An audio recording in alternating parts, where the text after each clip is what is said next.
Good evening, I'm Paul Barry. On Lateline tonight, comedian Barry Humphries talking about his mother, his father, and life in the suburbs of Melbourne. Where did his characters and his satire originate? Barry Humphries coming up straight after the news.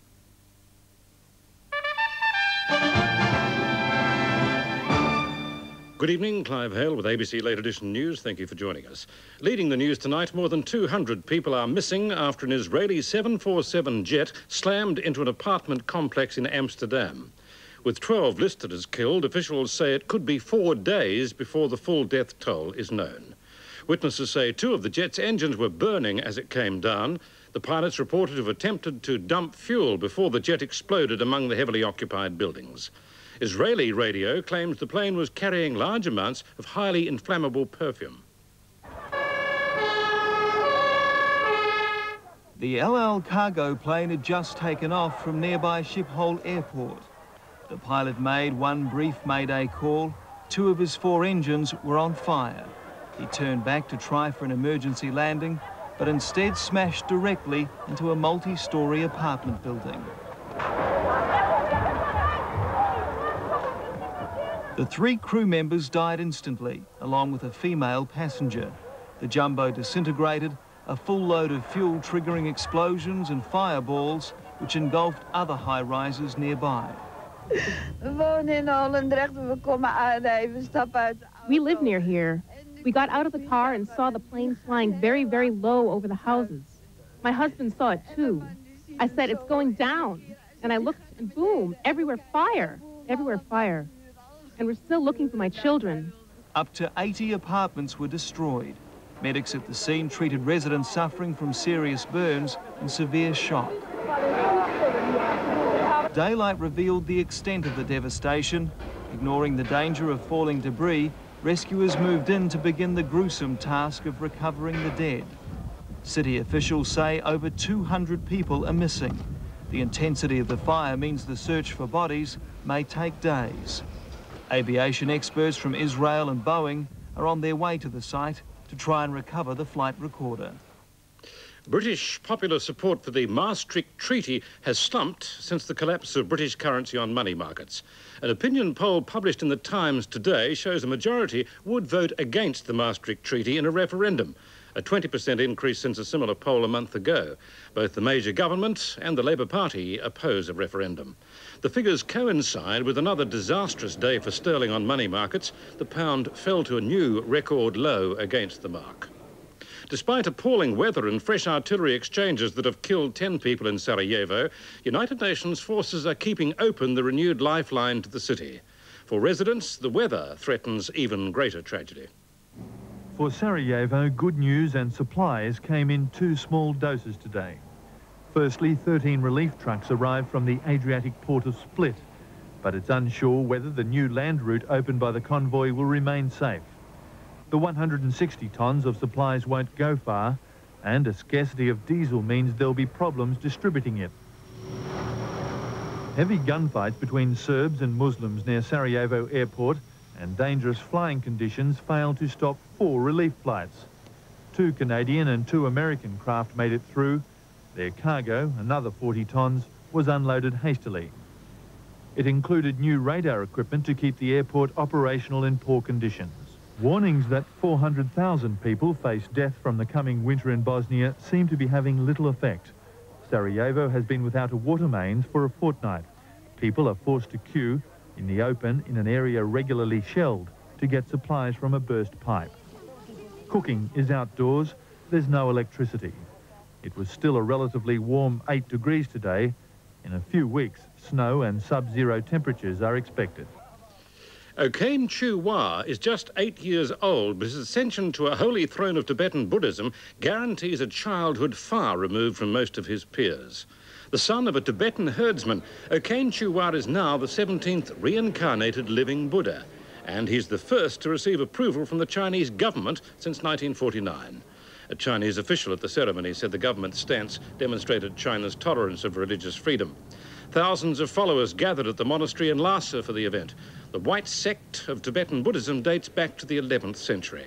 The new Buddha will now enter training to be a holy and pure spiritual leader. To finance news and encouraging signs for employment, with job advertisements jumping nearly 3% last month.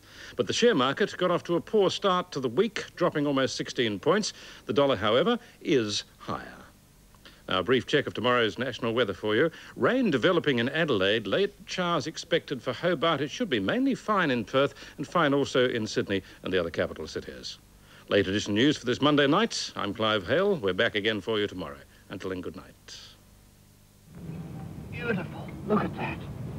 It's the skeleton of Hal Porter. Barry Humphries and the Australia he both loved and hated. The Melbourne of the 50s and 60s that nurtured Dame Edna. Barry is now a living national trust. Barry is an archive of what was, rather than a description of what is, or even a sort of an early warning signal to what might be. It also became an image of Australia that he took to the rest of the world. Australia, frankly, takes the prize as the best place on earth to settle. The Adventures of Barry. That's our story tonight.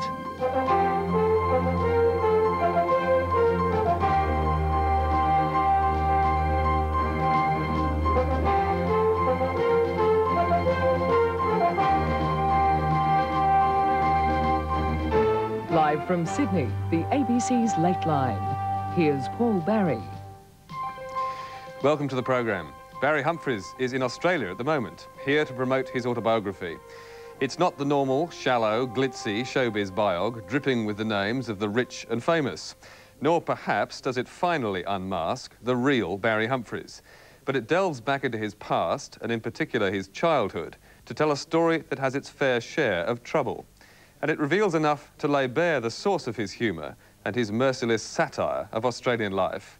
Barry Humphries is my special guest tonight. But before I introduce him, let's get a perspective on his work from Eric Campbell. Old picture frames. What a weird wonderland this is. For a generation, Barry Humphries has tapped a deep Australian well of overlooked peculiarities. What a wonderful device. Masterpiece. A mobile cuticle remover. At a time when Australia largely ignored its own culture, Humphries made an art form out of our own backyards. Think how many people have expectorated euthymal toothpaste into this. I know it's politically incorrect to say that Captain Cook discovered Australia, but I think it's absolutely correct to say that Barry Humphries rediscovered it in the early 60s. Now the discoverer has published his journal, a candid chronicle of his journey from nouveau riche origins in middle-class Melbourne. From his torment by bullies at South Camberwell State School to his despair at Australia at large for its Philistinism and shallows. Melbourne is so very close to absolute annihilation. It's so very nearly dull beyond belief. Humphries rebelled against the cloying narrowness of suburban society through satire and Dadaist art. Luna Park, just for fun. He discovered the Australian suburb in all its splendour, with his endless litany chant of brand names and street names and local customs. City, Lonsdale Street, Flinders Street, Domain Road. And it had the most extraordinary effect, but until Barry came along, we were groping, rather unsuccessfully, for a sense of national identity. And Barry sort of hammered it together, oddly enough, out of suburban identity. This is Councillor Allison, Mayor of Moonee Ponds and Essendon. Good afternoon. Afternoon, Barry. I wonder, sir, if you could tell us something about the origin of the name Moonee Ponds. Why is it called Moonee Ponds? Well, as far as I can make out, the name originally came from an Aboriginal word meaning many, many ponds, and it was originally Moonee Moonee. I see. It was a painful and often humiliating journey. Humphries' autobiography describes his descent into alcoholism as he used drink to overcome his sense of isolation. While he finally curbed his addiction to alcohol, his fixation with Australia continued, even after England became his home. It is a love-hate. He's obsessed with the country, obviously. He will not put any non-Australian character into his shows. It's only Australian characters, men, women, or whatever. Peter Coleman is a long-time friend of Barry Humphries and his one-time biographer. He is a very serious person, there's no doubt about that, with a very black side to his character, but his technique of dealing with the world and of persuading us of various points of view is through laughter. In Edna Everage, the average housewife married to Norm, Humphries satirised the hypocritical niceness of Australian society. Did you give your children sex instruction? Well, you see, Norm thought I'd told Kenny, and I thought Norm had told him, so it worked out rather well for us. In Les Patterson, a character based vengefully on an RSL club manager, he attacked the grossness and vulgarity of Australia's elders. The argument is, how many pommy tourists do we really need? Let's face it, you know. They've got short arms and long pockets, most of them. Sandy Stone was a comical lament for the limitations of Australia that could waste good people's lives. She had a shandy. Neil Singleton, a caricature of the smug predictability of Australian intellectuals.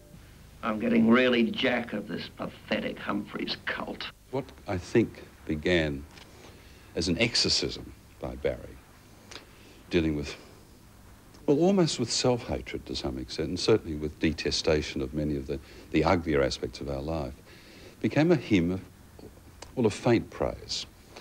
And it led to the most extraordinary sort of trickle-down effect. Philip Adams collaborated with Humphries on the films of his private eye comic strip, The Adventures of Barry Mackenzie. Oh, chunder, so help me. You know, throw the voice, play the whale, laugh at the ground, you know. Well, clearly Barry was central to the rebirth of the film industry. The first of the Barry Mackenzie films, now 20 years old, was a critical moment because it kicked open the door of Australian cinemas to Australian movies. No Bazza, no Picnic at Hanging Rock. But I would also argue that it had a strange trickle-down effect into a lot of other areas, that people like David Williamson became possible because of Humphries. But Humphries has continued to attract criticism. Many who recognise his genius deplore what they see to be his attitude. I don't think he actually really likes us. He does seem to come out of a class of Australians who are used to telling people how to behave and what their view of the world should be. And I personally am sick to death of that, and I get that from him. And that's what I think. It's based on privilege. It's the old Robert Menzies thing, you know, I know better. Some question the continued relevance of his characters. Barry is describing the sort of the Australia of the Menzies era, when we really were the most remote society on earth, with the possible exception of Tibet. We now live in an Australia which is so overwhelmingly multicultural, not simply ethnically, but in terms of all the various cultures that make up Australia, that it's a different world. So Barry is now a living national trust. Barry is an archive of what was, rather than a description of what is, or even a sort of an early warning signal to what might be. But he has recognised this. The reason, surely, that Barry went international was because Barry, I think, wanted to have a larger canvas. Ladies and gentlemen, from her home in Beverly Hills, Dame Edna Everage. Barry Humphries' characters have become among the most recognisable Australian faces in the world. But is the Australia he projects abroad still the same country he finds back home? Let's face it, Australia frankly takes the prize as the best place on earth to satirise. Well, with us in the studio is Barry Humphries. Welcome, not Soles, I'm glad to say, or Dame Edna. Tell me first of all about Dame Edna. How did she come about? How long has she been with us, and how long did it take to become popular? She's been with us a long time, I think since about 1956, the year of the Melbourne Olympic Games, when Ray Lawler, who was at the time and in his spare time writing a play called The Summer of the 17th Doll, suggested that I write a review sketch for a Christmas show portraying a character that I'd previously just improvised, someone I'd called Edna, who had a rather high, squeaky voice. And looked more like a pantomime dame than a Melbourne housewife. A very house-proud woman, nonetheless, who came from the mysteriously named suburb of Moonee Ponds, which I noticed the mayor had some trouble in describing. Edna was a one-off. She was meant for one show, and that was it. But the response of the audience when she started to talk about her own house, about her beautiful Venetian blinds. Duck egg blue was the colour in 1956. When she described the reindeers on her sand-blasted double doors which divided the lounge and dining rooms.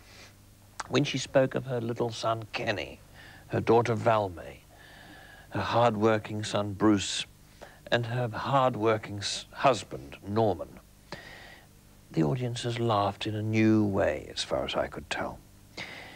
I decided to focus on the Australia that we all lived in, the suburbs. Everyone was planting silver birches that year. And surely not living in houses, but living in homes. They were living in lovely homes, and very often they had this wonderful new invention, Laminex. It was indeed the age of Laminex that I attempted to describe, and the response was extremely encouraging. I decided to trot Edna out a little later. She was slightly better dressed, but she donned glasses. There were those that turned up at the ends, you know, and sometimes they were decorated with diamante. By the 60s, Edna was into tie silk.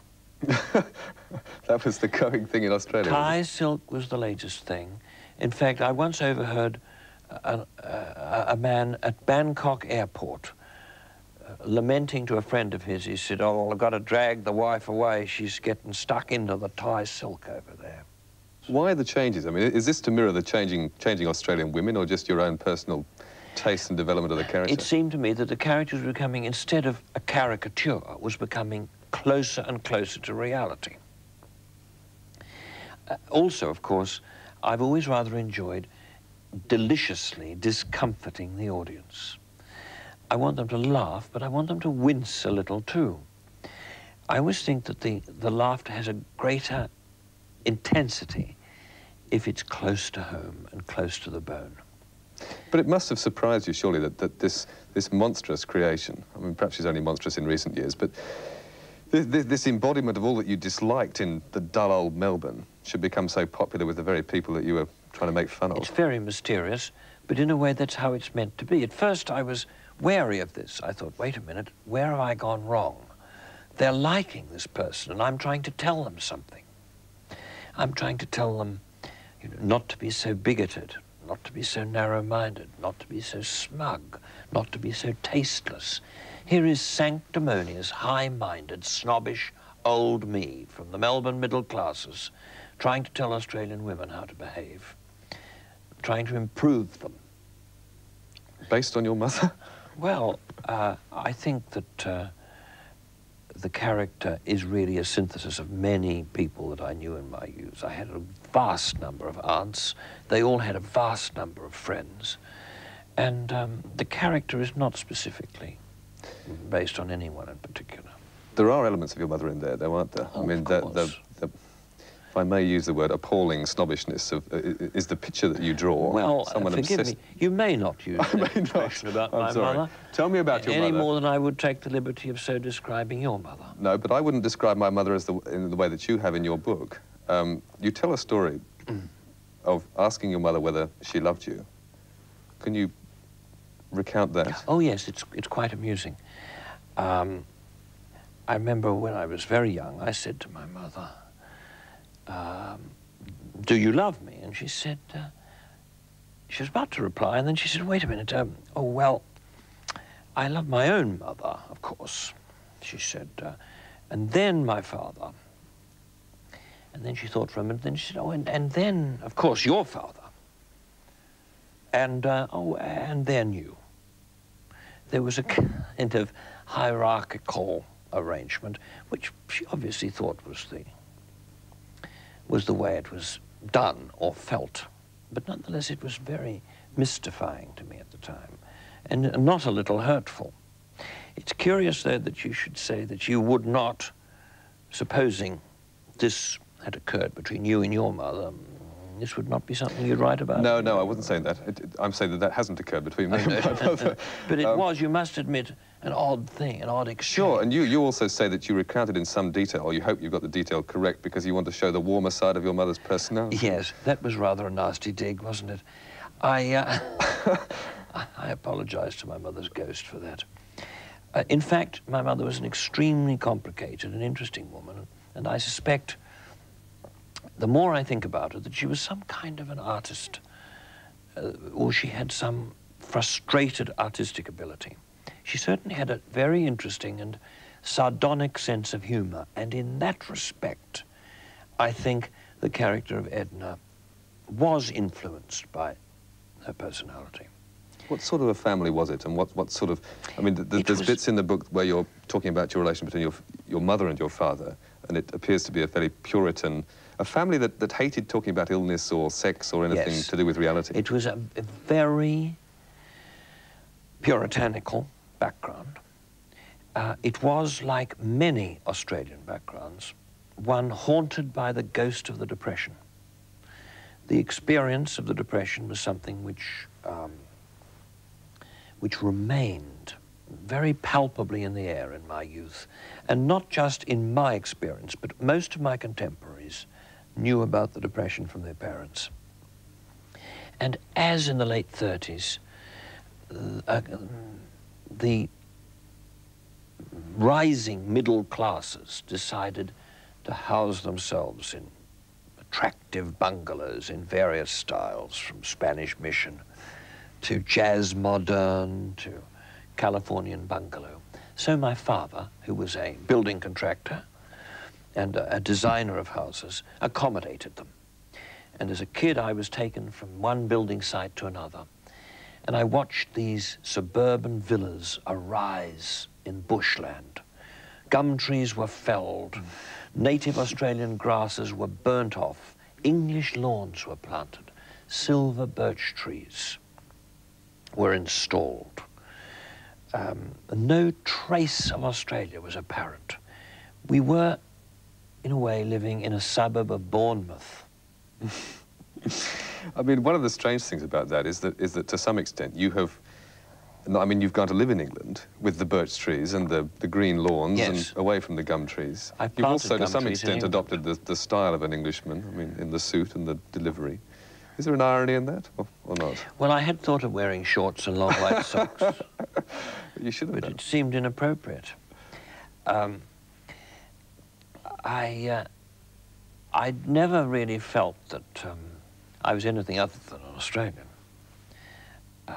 Some Australian journalists of the less humorous variety have, from time to time, challenged me in this and asked me what I considered myself to be now, you know, as though, you know, I'd somehow become an honorary Scandinavian. As you know, as an observer of Australia, as a, if I may say so, an honorary Australian, as you are. A new Australian, A new Australian. You must have observed that when Australians, and particularly politicians or journalists or disc jockeys, wish to appear good fellows, they find someone who they think is being unpatriotic and they berate them in public. I came back to my family home a few years ago when my son had been, soon after my son had been born, to introduce him to my mother, and she was characteristically listening to the radio at that time of day. She was listening to a phone-in program, a talkback program, which happened by a dreadful coincidence to be about me. The disc jockey, who has since unfortunately died, was saying something like, I haven't personally seen Brian Humphries' new show, but I hear that he is portraying Australians in a very unfavourable light. And if he puts this show on overseas, it's going to do no end of damage to our burgeoning tourist industry. We'd like calls on this, please. Yes. And women would ring up and say, well, I haven't seen Barry's show either. But if that's what you say, Pat, I quite agree with you. Well, I'm there trying to show my son to my mother. And from time to time, she's glancing in my direction, going, shh, shh, listen to this, shh, shh. As more and more ghastly attacks upon me come over the airwaves from, I'm afraid, it's not my greatest fan club, you know.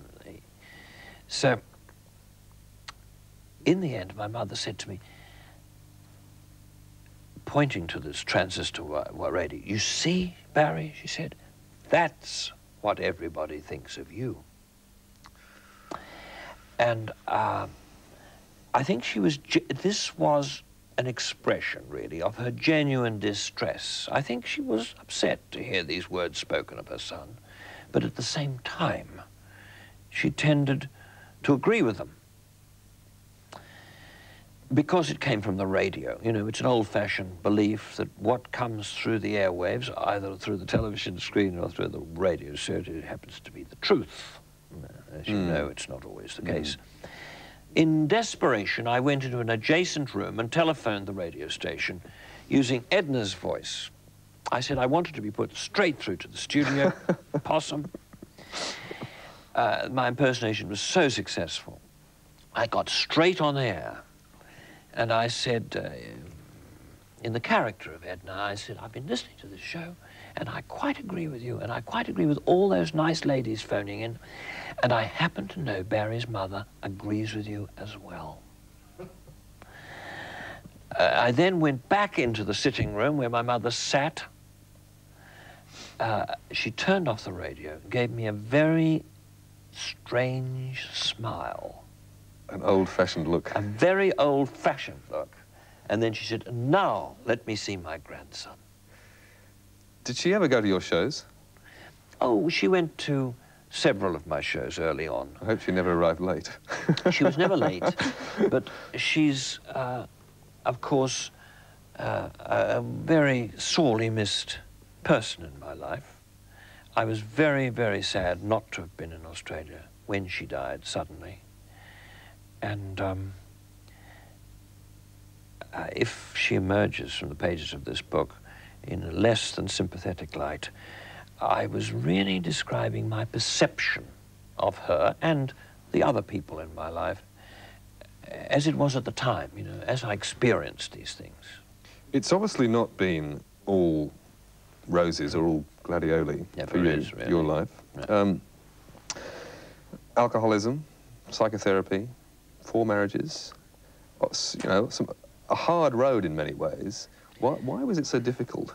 Well, I don't think any road, any life is easy. I think we all have difficulties, we all have problems. I had a strange illness for a number of years of my life, spreading really over 15 years of my life, which I didn't understand until the end. And I think illnesses of addiction are like that. They're very insidious, they develop very slowly, and the sufferer is always the last person to know. Writing about experiences of this kind, I worked through all of this. Is the autobiography part of that experience, part of that catharsis, or not? Yes, I hesitated to use that word, but you've said it. What would you have used? It's late night and it's an intelligent audience. Scrabble players could be watching. Well, escape then, or release? But yes, I think so. I really enjoyed going over my life, describing key events, and in a way, trying to write as compassionately and truthfully about myself and those close to me as I could. Clearly, there are areas where one prefers to remain circumspect. Do you think you're gentle on yourself in the book, or harsh on yourself? No, I think I'm actually rather harsh on myself. I think you're quite harsh. I mean, I was going to ask you whether you think people will read this book and like you. I think if I set out to be liked in writing this book, it would be yet another one of those actors' autobiographies. No. Because I've been a soloist for so long, I don't meet too many members of my profession. Sometimes I'm in a film or a television play, very rarely, And then I love the opportunity of meeting fellow actors and actresses. But when I look at their memoirs, they tend to be self-serving, sentimental, and pathetically in search of approval. I don't seek that. I prefer to be taken as you find me. My personality is not the personality you see now. This is what I'm like before I'm put on the mask and become one of my stage characters. My function is that of a comedian. I found early on I had the gift of making people laugh, and it's a very, very nice job. I do enjoy my life very much. I consider myself still privileged and spoilt. I was a spoiled child, and I think I'm a rather spoilt and adult. Just getting back to, I mean, I won't pursue the things that journalists with no humour pursue, at least not with too much vigour. Right. Please. Is there any, do you have any guilt of any at all about the image that you sell of Australia to the rest of the world? Or do you... Well, why should I? What image do I sell of Australia? Well, I think of Celeste in particular. In particular? Just Celeste, you mean? I suppose Edna as well, but more Celeste. Yes. And I suppose also Barry Mackenzie, but he's not so recently in my mind. But Celeste is a truly wonderful character, and I would have thought... I don't feel any guilt at all about Celeste. He's an extremely nice man, you know. He drinks a little too much, and he needs some fairly radical dentistry. But he's a man of goodwill. But is he says himself, his heart is in the right place, and so are all his other organs. Is he a typical Australian? No, of course he's not. Who is a typical Australian? But compared with the average Australian politician, he's perhaps just a bit too intelligent to be an average Australian politician. What do you say to Philip Adams' characterization of you or your characters as an archive, as something that dates you, that has dated? I think it's possibly true, yes. I am definitely a product of my period and the place I come from. You know, I'm a regional comedian. And my jokes are about Melbourne, are about really a section of Melbourne. And you could go on archaeological digs there forever and still come up with wonderful things. But I think that some of the writers and artists that interest me most wrote best about some small place. Trollope's Barchester, you know, Hardy's Dorset, Yeats's Ireland. My Mooney Ponds and Camberwell, if you like. Do you see any way in which life is now imitating art with Sylvania Waters, another housewife superstar? It looks to me as though actors are no longer going to be necessary. Now this new genre, which I can only describe as a soapumentary, has been devised. I watched those programs. I was given the tapes of them soon after I stepped off the aircraft. And I sat up with jet lag at 3 a.m. and I've watched all of Sylvania Waters. I know it back to front. I'm now watching it again. It is compulsive. It is deeply disturbing. It's, it should go into a time capsule. And the alarming thing is that I should think, come the Republic, Nolene will be on the stamps. So what message would you send to Nolene, the celebrated Nolene? Perhaps from Edna. I think Edna, from one superstar to another. Dame Edna will be sending her a message and probably tactfully advising her on her wardrobe, details of etiquette.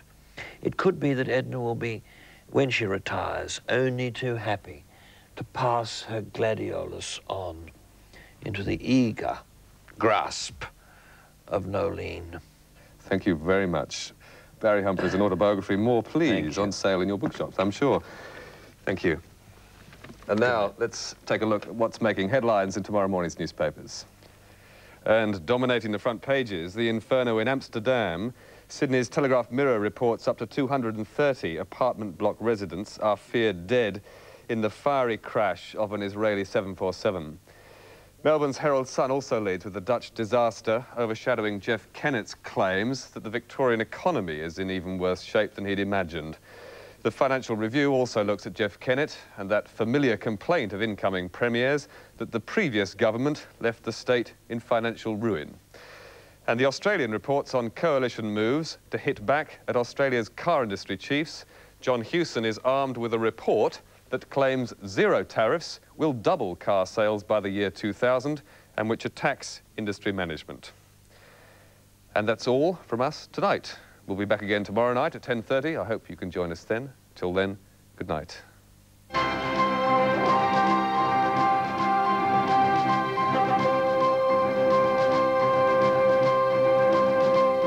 Do you take the pill? No, I'm not a Catholic.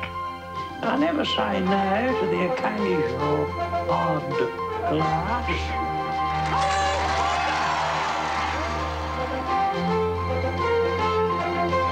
That we maintain some laughter with our rage.